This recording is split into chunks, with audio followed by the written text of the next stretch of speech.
Join me in prayer. Heavenly Father, thank you for the beautiful day that you have provided us and the ability to gather in your presence to discuss the business of Henry County. Please bless those commissioners and all the constituents that are here to discuss the business of Henry County and how we move forward. Heavenly Father, please bless the great men and women that protect Henry County and that defend our nation and the farmers that feed it. In Jesus' name we pray. Amen. Amen. Pledge allegiance to the flag of the United States of America and to the republic for which it stands, one nation, under God, indivisible, with liberty and justice for all. Madam Clerk, roll call, please.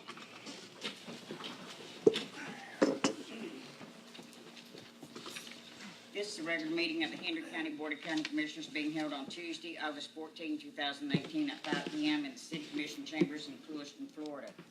In attendance are Chairman Mitchell Wills, Vice Chair Emma Byrd, Commissioner Darrell Harris, Commissioner Michael Swindle, Commissioner Carson Turner, County Administrator Charles Chapman, County Attorney Mark Lapp, Clerk Barbara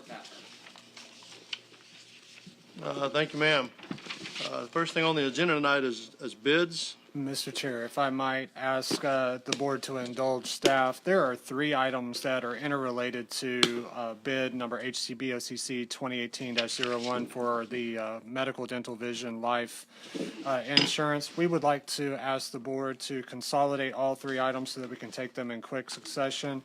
The items to be moved would be under consent, item D1, as well as under staff report, item A3. Okay. If it pleases the board, we'll just address all of those in one fell swoop. Absolutely. Ms. Davis? So I passed out a hard copy before you all. You got an email earlier today regarding the results of the health insurance RFP. The committee came together, which consisted of all the constitutional officers with the exception of the sheriff for reasons we discussed earlier, and board staff, and ranked the proposals that we received for the health. United Healthcare was ranked the #1 proposer. PRM gave us a renewal separately. So in the report that you have, you will see that PRM came in at a 6% increase over our current year. And United, after they were ranked the #1 firm, our insurance broker who is here tonight, as well as United Healthcare, and they'll come up in just a second and answer more detailed questions that you might have, went into a negotiation period with United Healthcare to see if they could get a better rate than what even was proposed, and so that was allowed for the process. So in doing so, we have a summary before you that talks about the benefits, which for the in-network benefits, they matched them with one exception to one of the buy-up plans. And then for the premium, their total medical premium overall was 3.16% lower than our renewal rate for medical. Or sorry, say that number again. 3.16% lower. Okay. Than the renewal rate of PRM for medical only, and that's total premium. That's not just what the board pays, that's what everybody pays. Total premium, 2.83% lower for all lines, which include vision, dental, and life, as well as medical, or a $86,000 and some change savings in premium overall. And again, that includes all premium for the board and for what the employees pay. You, of course, our current structure, we only pay for the base plan. We pay 100% of the employee portion and 45% of the dependent of the base plan. And then the employees have the option to buy up to 3 other plans, and they have to pay 100% of the difference of what we pay for the base plan versus, what they buy up for those plans. So the United proposal, while it came in at for employee only, for example, 1.237% less on the base plan, for the buy-up plans, they were 9 to almost 11% less for the buy-up plans. And so that was a large difference. And I will leave it at that. For my overview, I can come back up and answer any more questions you may have. I'll turn it over to Mr. Brian from All Britain Insurance, who is our broker of record at this time. And he will go into some of this in a little bit more detail and answer any other questions that you might have. Mr. Chair, Yes, sir. before Mr. Bryan gets started, I have a couple questions that I'd like to ask the board and you, Ms. Davis. So can you give me an overview of who was on the committee? So the clerk, Okay. the tax collector, Constitutionals? all the constitutionals with the exception of the sheriff, Okay. and myself. All right. And I'd like to know the temperature in the room. Well, I'm hating to ask for anecdotal information right now, but were they on board with this? What was their feedback? Did y'all want to see this occur, Ms. Butler? Let me tell you, I wanted to take this to market. My goal is not for a one year reduction to be increased tremendously. I think that we have been sold that we are monitoring our health insurance and our processes as it relates to, experience mod and all of these different aspects of insurance. But I do not feel that that's actually occurring. And I feel that it's not occurring because our people are working hard to earn their check. And we already have, y'all sent me a list of the things to do. I've talked with Ms. Embledge. Ms. Embledge, you can't answer the question because you're not at the thing. How long is the list that Margaret has? And it's like 4 years old. I want to say it's north of at least 12 to 20 projects that she needs to get done. And that's things that we just keep adding on. So what I've realized in that is that Jennifer and her HR department of one are not going to be able to sit down with our employees and look at this. And I want to remind everybody, I don't remember how many years ago it was that Mr. Bryan came up to us and said, I'm going to put a human being in a chair that's going to serve as another HR capacity that's going to be absorbed into this cost. So my hopes are that if we're able to move this, I'm going to be in favor of going with the committee's recommendation as long as the committee's on board with that. And I want to find out legally, Mark, to what your hang up is on us being allowed to have our insurance broker, Jennifer and Charles, sit with United Healthcare and negotiate the heck out of this process so that we can actually experience a larger decrease in the overall number. But more importantly, we're going to meet this mandate as we've laid out as a commission of starting to monitor our insurance and monitor what our employees are doing and implementing a concept of wellness and telemedicine and all of these different aspects that are out there. But I'm sorry, I'll argue it until the cows come home. We are not implementing those things to today, and we're being told that we are from PRM. So that's just my 2 cents. And I'm ready to. I'm sure y'all have some questions, but I'm ready to make a motion to accept the United Healthcare as the number one ranked firm and authorize the county's insurance brokers and staff to negotiate contract as long as Mark's not going to have a cow over it because we're doing something illegally. And I want to move this thing forward. And I want to caution you all that today we have the ability to negotiate. If we approve it and don't put that language in there and say, go to the table and negotiate a number, well, you take your Flintstone stick and you throw it in the bushes. So I don't know what I've said wrong. You got the gist of what I'm saying. Clean it up, Mark, and that's my motion. I'll second that big motion. Okay? But I would like to hear from Mr. Bryan. Is there anything that we're missing? Is there anything you want to add to that?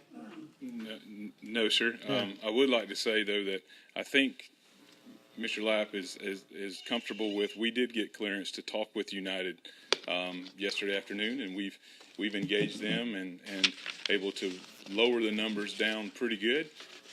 Always, I'd like to squeeze even harder at times, but I'll let you guys or staff work with us to try and go further if that's the pleasure of the board. But our commitment at Auburn Insurance is just as strong as it has been. We understand how rural communities, rural counties are stressed, especially with staff, and it comes to employee benefits. In all of our groups, we strive to take the normal and usual commission that an agent brings in from doing what we do, and we hire someone local, and they pay attention to those benefits every single day. I've already had conversation with Mrs. Davis a little bit about helping me to identify potentially, if we were to win the business, folks who would be eligible candidates to help us do that. It takes and demands benefits become more and more complicated every single day, and they're not going down as much as we'd love to have to say that benefits and the cost of health care is going at a decreasing rate. It's not. There's so many things out of our control, but there are things we can have an impact to, such as health and wellness. That's one aspect, but just making sure that benefits are aligned properly with the community. Making sure that there's efficiencies built into those programs and plans that identify with your employees, employee education on how to use the benefits. I mean, I'm skimming the very top of that. If you had someone dedicated to benefits every day, 8 hours a day, 40 hours a week, 24/7, our employees know that they have a cell phone. They're expected to be able to answer, because if Mrs. Smith goes to CVS or Walgreens and her script isn't working on a Saturday evening, that's what we're there for. We call the insurer. We make sure that things are happening. And why does she not have coverage? What's going on? Our people we expect the people we hire to be able to be on that level of call and service. It's what we do in all of our other groups, and it's what we intend to do here as well. We believe that United Healthcare, we work with United Healthcare in other communities. We believe they're very strong. We believe that, as were many of the other respondents, but we have fostered wonderful relationships with them in other rural communities. We know their ability to customize and to build plans based on the data of that community. We feel very strong that they're a good partner as well. When it comes to pricing, I believe there's lots of things we can do in the future to help bring that under control, and so that it's not a, for lack of better terms, a close your eyes and cross your fingers kind of thing once a year, that you manage your benefits daily. When I was an old football coach, the games were won Monday through Thursday, not Friday night. And so we don't talk about renewals and what are we doing wrong once a year. We should be talking about the renewal every day. We should be talking about what are we doing to help manage, make sure our employees are educated and getting the best service that they can get based off what the company has to offer and what we can offer to help bridge that gap. There's a long-term strategy that I would like to do and implement here with I spoke to the committee about this, about has anyone ever asked the question as to why you even offer employee benefits? What is the goal of them? Is it from an HR perspective? Is it by law? Is it something about recruitment? Is it about retainment? What are we trying to, what's our goal of our benefits program? And do we really look at it from the ability to recruit talent from a work standpoint or workforce standpoint? So there's lots of aspects that we will bring to the table from an Auburn insurance perspective. Probably tonight, you guys are probably more interested in United Healthcare's perspective, making sure that your employees aren't going to lose any type of benefits. What's the pricing impact going to be when it comes to the cost share that the county provides versus the employees, what they have to provide.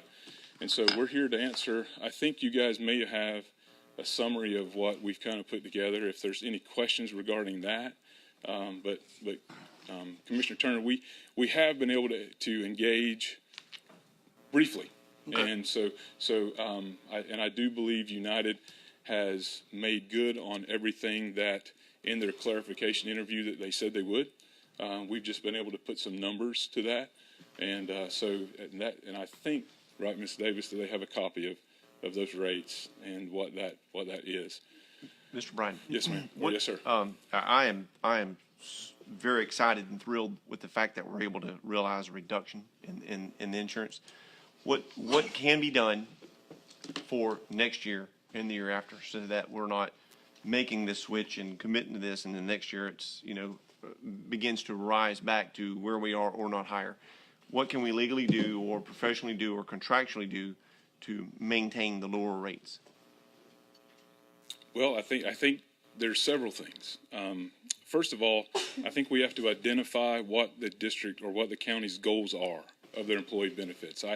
Looking at them, I'm not saying I believe there's inefficiencies there that we can tweak, and that we can not create a benefit deficit, but a benefit improvement. Okay. Movement isn't necessarily a change in a benefit, doesn't necessarily mean it's going to be bad.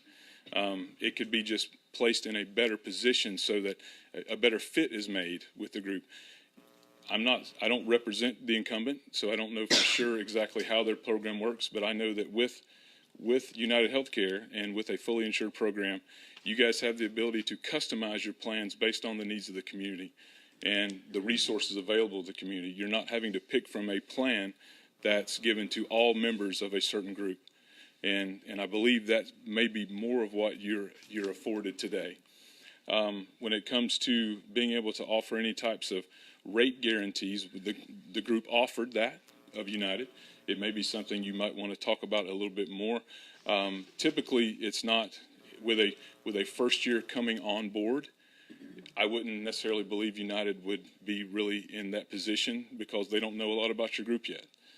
You're brand new to them. They've got the rate history that was given to them from the incumbent, but they don't have the experience with you.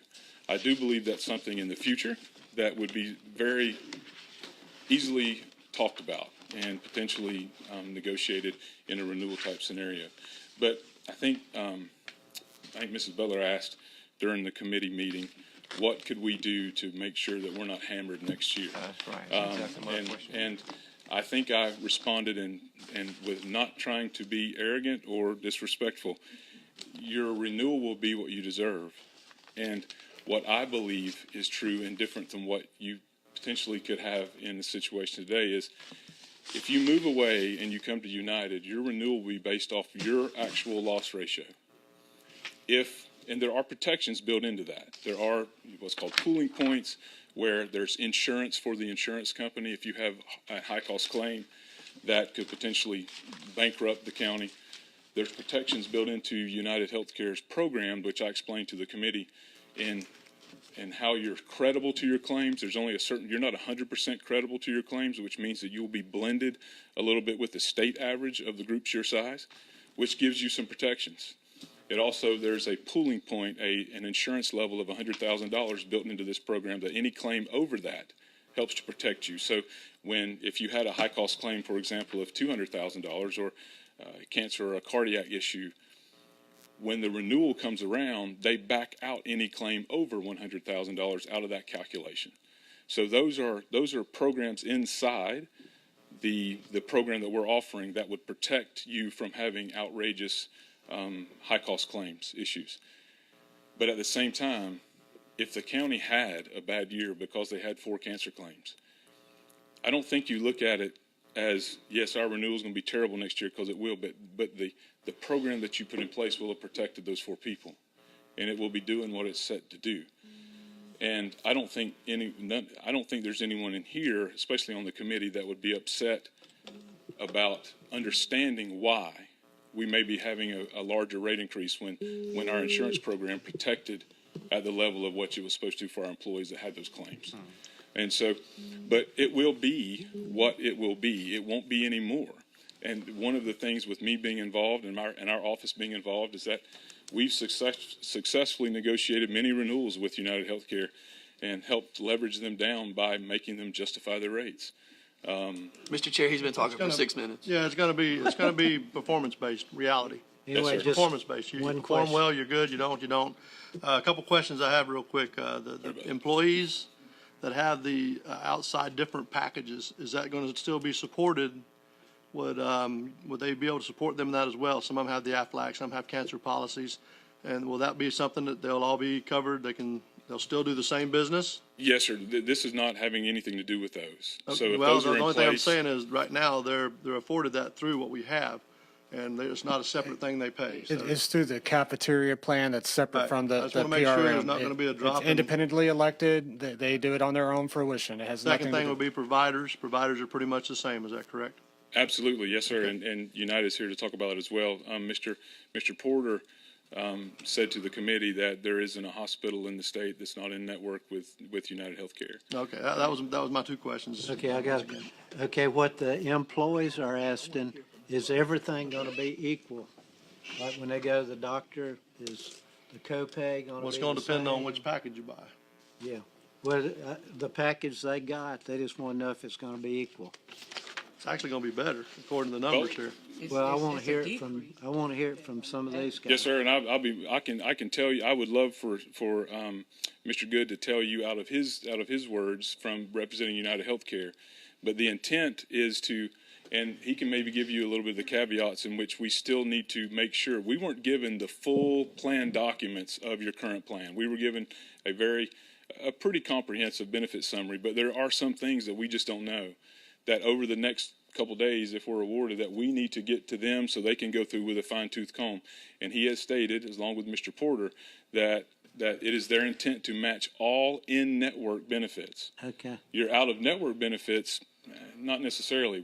I don't necessarily believe that they are in the best interest of the county from out-of-network scenarios.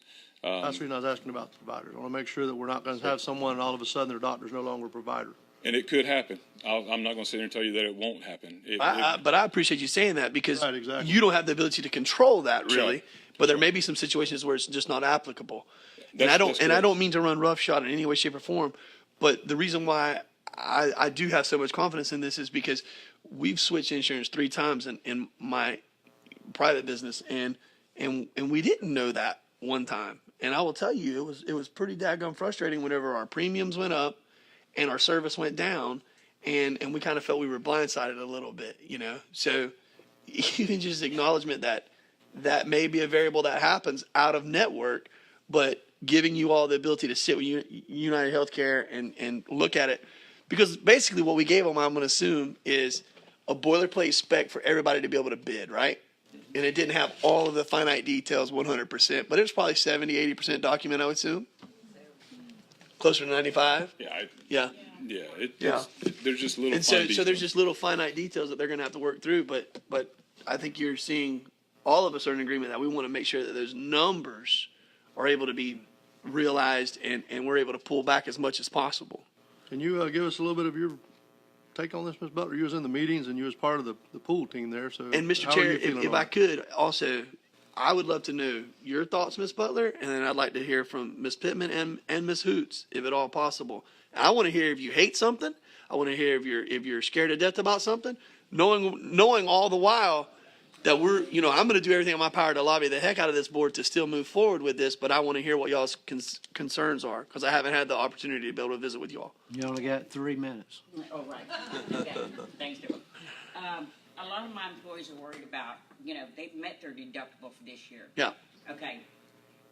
They go from January to December.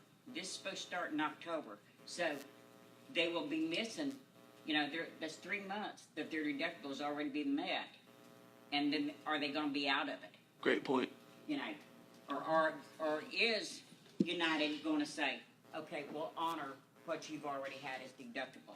That's number one thing with a lot of my people. The second thing is, they're saying, is my doctor on that list? Providers. I don't know.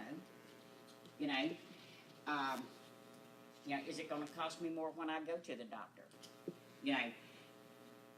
When I was sitting with Brian and everything, they were going to match everything. They were trying to match everything. So